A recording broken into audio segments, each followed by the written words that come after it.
உறுதிமொழிகள்லாம் கொடுக்குற, இதெல்லாம் ஓகே தான்.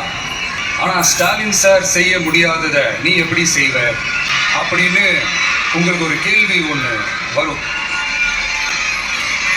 அது சிம்பிளாக ஒன்று சொல்கிறேன். இப்போ தான் ரீசெண்டாக அதை பற்றி நான் முழுமையாக ஒன்று தெரிஞ்சுக்கிட்டேன்.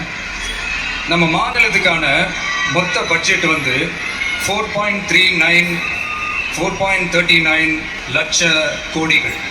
அதில் 30% ஸ்டாலின் சார் டாக்ஸுக்கு போகுது. இது என்னடா புது டாக்ஸ்ன்னு கேட்குறீங்களா? ஆமாம், இந்த பட்ஜெட்லேருந்து ஒதுக்குற நிதியில் 20% ஸ்டாலின் சாருக்கு போகுது. அதில் 10% அவங்க மந்திரிங்களுக்கு போகுது. மொத்தமாக 30% ஆச்சா? கவர்மெண்ட்டுக்கு தான் வரி கொடுப்பாங்க.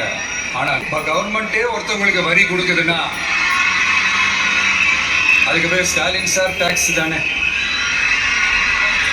இதை விட நாகரிகமாக நீங்கள் அடிக்கிற கொள்ளையும் நீங்கள் அடிக்கிற ஊழலையும் சொல்ல முடியாது.